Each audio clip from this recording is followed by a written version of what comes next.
Hey guys, it's Beaver. So today they had the initial court hearing for Chad Daybell. The children, JJ Vallow and Tylee Ryan, they were found. JJ's grandmother has confirmed that one of the remains was little JJ. And today in court, it was to set bail and go over charges, just, an initial court date. So I'm going to just play a couple clips from the hearing today. It was roughly 30 minutes long, so I just put a couple minute, clips in there. His charges and what the prosecutor had to say about, why should he have $1 million bail. And ultimately, they did grant the $1 million bail to the state. What I did find funny was that, his wife, she passed away October 2019. And, from what I understand of the hearing, potentially these babies could have been buried there while his wife was still alive. Her body was exhumed, and that death is being investigated. This case has got my heart so heavy, I cannot imagine for the families. At least they will have a respectful burial and maybe get some closure and some justice. These people are sick monsters, all in the name of religion, and it's disgusting. I do feel like more people are probably involved. At least they know where the babies are. There is no wonder and searching and lost sleep about that. Alright guys, I'm going to end this video with some of the court hearing. Y'all have a good day, and like, share, and subscribe, and just say some prayers for the families. And, JJ and Tylee, they have an older brother who has lost a father, a stepfather, and now a brother, a sister, and a mother who's incarcerated. So that is a heavy burden for anybody to bear. I almost forgot. The preliminary hearing will be July 1st and July 2nd. And I also left out a little detail I wanted to add in this video. Not that it matters now, but I think it goes to, more of context about Chad Daybell in the situation. But he spent his college years as a grave digger, which I thought, how freaking convenient for his doomsday psychobabble. Anyways, guys, y'all have a blessed day, and like, share, and subscribe. Expose these monsters. Dated June 10th, 2020, there are 2 counts in the criminal complaint. The first count is destruction, alteration, or concealment of evidence, a felony, a violation of Idaho Code 182603.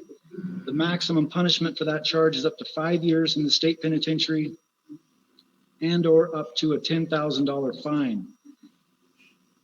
The allegation is that the defendant, Chad Guy Daybell, on or between the 22nd day of September 2019 and the 9th day of June 2020 in the county of Fremont, state of Idaho, did willfully conceal and or aid and abet another to willfully conceal human remains, knowing that said human remains were about to be produced, used, and or discovered as evidence in a felony proceeding, inquiry and or investigation authorized by law with the intent to prevent it from being so produced, used, and or discovered.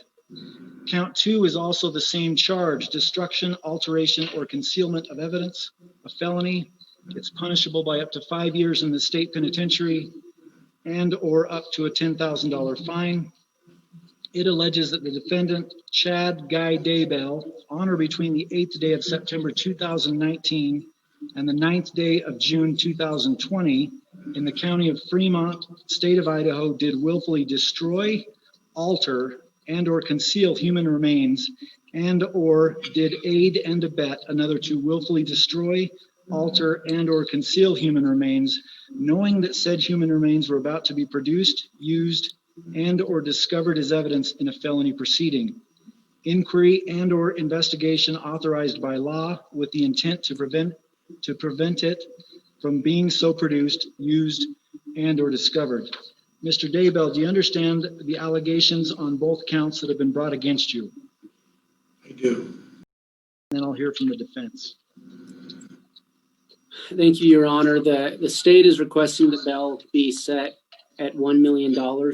While we recognize that felony concealing of evidence only has a maximum sentence of 5 years per charge, I think the background and context of this case necessitates a higher bail. One of the primary reasons we are asking that bail be set in that amount is that the evidence that has been concealed in this case, it's not simply a document, drugs, a gun. These are human remains. And we can, although those remains have not yet been positively identified, we are aware that those remains are the remains of children, which we believe is an aggravating factor. We have asked that the probable cause affidavit be sealed, but I would ask the court to take note of paragraphs 39 and 40 and the manner of the concealment of one of those bodies, which the state finds to be particularly egregious, both an aggravating factor and bears on character, as Rule 40 as Rule 46 allows us to look at.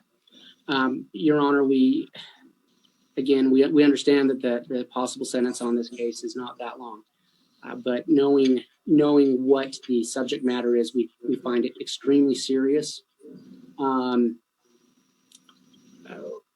we would also note that because of what has been found on Mr. Daybell's property, should he bail out, he has strong incentive to flee. Clearly, this is the beginning now of an investigation into the deaths of children who are found on his property, and so that provides a strong incentive to flee, and we would ask that the bail reflect that. Whatever the court sets as bail, we would ask that the conditions be set that should he bond out, that he be required to wear an ankle monitor, and that his movement be restricted to Madison and Fremont counties.